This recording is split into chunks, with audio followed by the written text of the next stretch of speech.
Another short 5-minute Anki with me video. Today it's going to be all about internal medicine because that's what I just finished. Let's get to it. Hopefully you learn about internal medicine, you learn about Anki, and if you have any questions, type them below. If you have any insights that you want me to try to discuss, you can also type those below and I'll get to them, I promise. But for now, let's do some Anki together.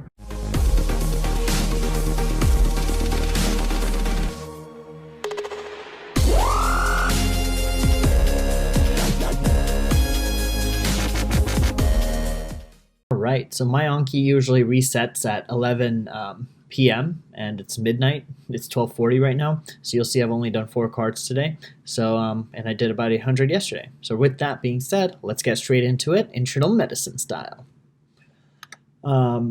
What are ringed sideroblasts? So ringed sideroblasts are basically erythroblasts, which are basically nucleated red blood cells, the precursors to those red blood cells. And when the fact that they're ringed means that they actually have these things on the edges of them, which are kind of like rings, but those are actually iron-laden macrophages. And this whole aspect has to do with sideroblastic anemia, which is when you have a defect in the process of protofurin ring synthesis, and because of that you can't make heme, and because you can't make heme you have a deficiency of hemoglobin, and because of that you have anemia. All right, see, nucleated erythroblasts, red blood cells where granules of iron are accumulated, and you see my supplemental image here is straight from Wikipedia. Wikipedia is a great resource, by the way. I use it a lot. All right, so I got that right. What is the risk calculator RCRI used for? So the thing you learn on clerkships and when you're in the hospital is that there's a lot of calculators out there about things like this. This is the revised cardiac risk index, and it actually is something that measures the risk of cardiac complications in a surgery that is not related to a cardiac procedure. So, specifically it kind of tells you what should I be worried about. And so you'll see here again, as I said, this tells you what the calculator is. It tells you what the calculator is used for. And the other thing is I actually included a website right here. So all of my cards, sometimes if I reference something, then I usually have a resource. So here it actually takes you to the risk index score, and that actually then I can actually see like, oh my god, this is actually what I used when I was on my clerkship. So that was correct. How does ECMO work? Well, ECMO stands for extracorporeal membranous oxygenation. It basically is when you have a machine that you're hooked up to, and it basically takes blood out from one side, which is usually the veins, and it puts it back into an artery, and it oxygenates the blood for you from an extrinsic machine. And so you're right here, remove the CO2, add in the O2. That's kind of what I said. If you want to do a cardiac pre-op assessment for someone getting a non-cardiac procedure, what tool would you use? Well, this is the RCRI. And the whole point here is, notice that when I ask myself questions, I ask them in different ways. So the question earlier was asking about what this calculator actually measures, but this is actually asking which calculator to use, because now let's say I did have a patient who was going in for a non-cardiac procedure, and I wanted to know, how do I assess their preoperative risk for cardiac complications? Well, now I know this calculator exists because I've seen it before. And that's how I use Anki in this sense, to kind of make sure I'm addressing two sides of the same coin. One is knowing how to assess preoperative risk, and the second thing is actually knowing that there's a tool that exists for it.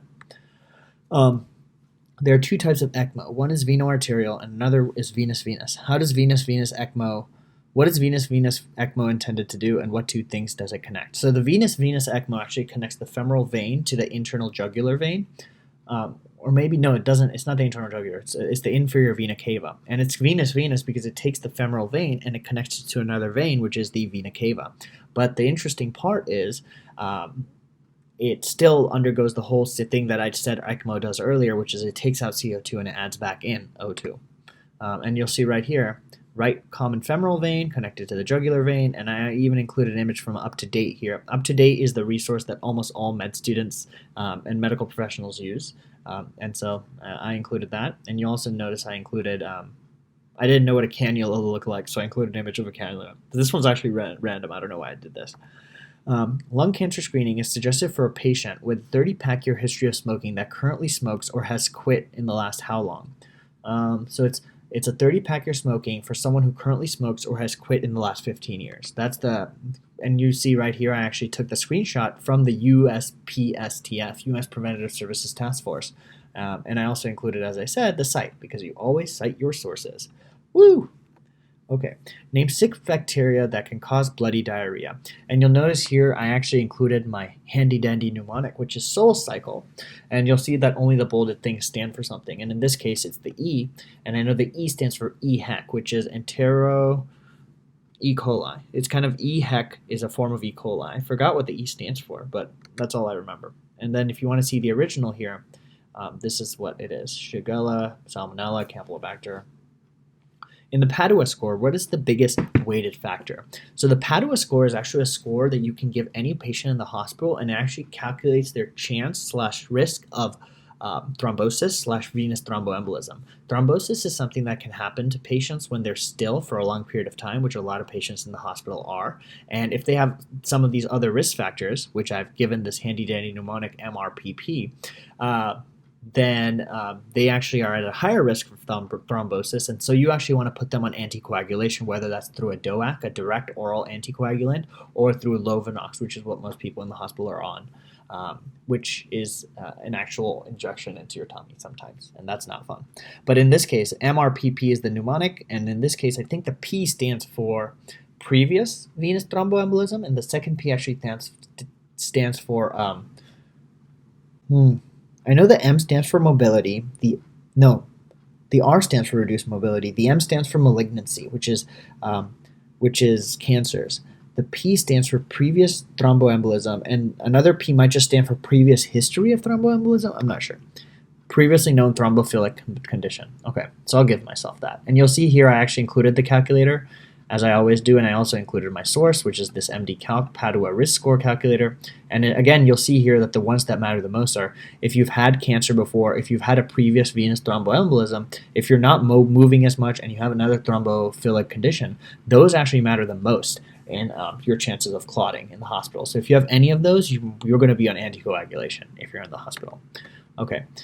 What is the potential complications of an EUS FNA? So EUS is an endoscopic ultrasound-guided fine needle aspiration, and it's usually used to get a biopsy or a sample of things usually in the pancreatic duct, so usually the pancreas. And the complications here are bleeding, perforation, pancreatitis. So all of these are potential complications that can occur, and these are things that are important for you to know about, because with every procedure in the hospital, one of the easiest pimping questions to get asked is, what are the risks? What are the benefits? And in this case, this is pancreatitis, infection, perforation, bleeding. And as I said, I included a nice handy-dandy slide to kind of give me some insight into this.